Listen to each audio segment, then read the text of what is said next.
Kumusta mga katroops? Ngayong araw nga ay may mga urgent tayong pa-order na ID list. Tara, samahan niyo akong magpuyat. Bali bago nga pala matapos ang isang ID set, ay napakarami nitong prosesong kailangan pagdaanan. Pakita ko muna sa inyo mga katroops yung mga kailangan nating gamitin sa paggawa nito. Ito yung printer na gamit ko. Isa pang sublimation at isang pigment ink. Sa mga gustong malaman kung bakit kailangan pang magkaibang ink o printer ang gamitin, mag-comment lang kayo at gagawan ko ng video. Ito naman yung paper cutter. Gagamitin natin yan sa pagkat ng PVC.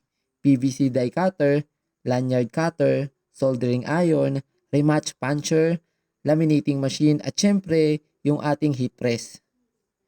Magsisimula na akong mag-cut ng mga lanyard. May sukat na pala yan sa table ko para mabilis.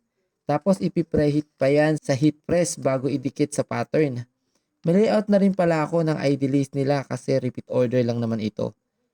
Ganito pala kahaba yung sublimation paper na ginagamit ng lanyard printing. Yan, ready na ang ating pattern. Pwede na natin idikit yung lanyard.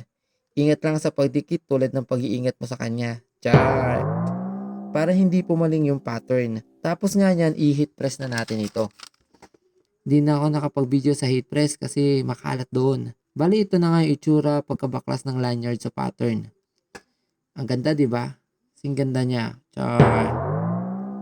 Cut natin yung mga sobrang part at yung maliit na part sa ID list. Then ready na for assemble. Ganito pala ako mag-assemble. Di ba? Mano-mano talaga. Homemade kumbaga. Kaya please huwag nyo na ako baratin. Char. Ito na nga yung mga nagawa kong ID list. Ngayon naman ay gagawin ko yung PVC ID. Syempre, layout muna, then insert yung pictures and details. Dito talaga ako minsan tumatagal kasi yung details minsan parang babae, magulo. Char. Then syempre, ipiprint natin yan.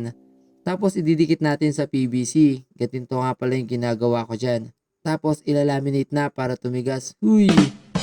Ayan, pwede na natin i-cut. Ito na nga siya mga katroops after i-cut. Pero di pa yan tapos. Kailangan pa yan balatan. Pero ito yung pinaka-paborito ko kasi patapos na. Ito na nga itsura niya pag nabalatan. Ngayon lagyan na natin ng jacket. Wow, magic! Siyempre, kakabit na rin natin sa ID list. Wow, magic! So ayan na nga mga katroops, tapos na. 12:00 na pasado at antok na rin ako.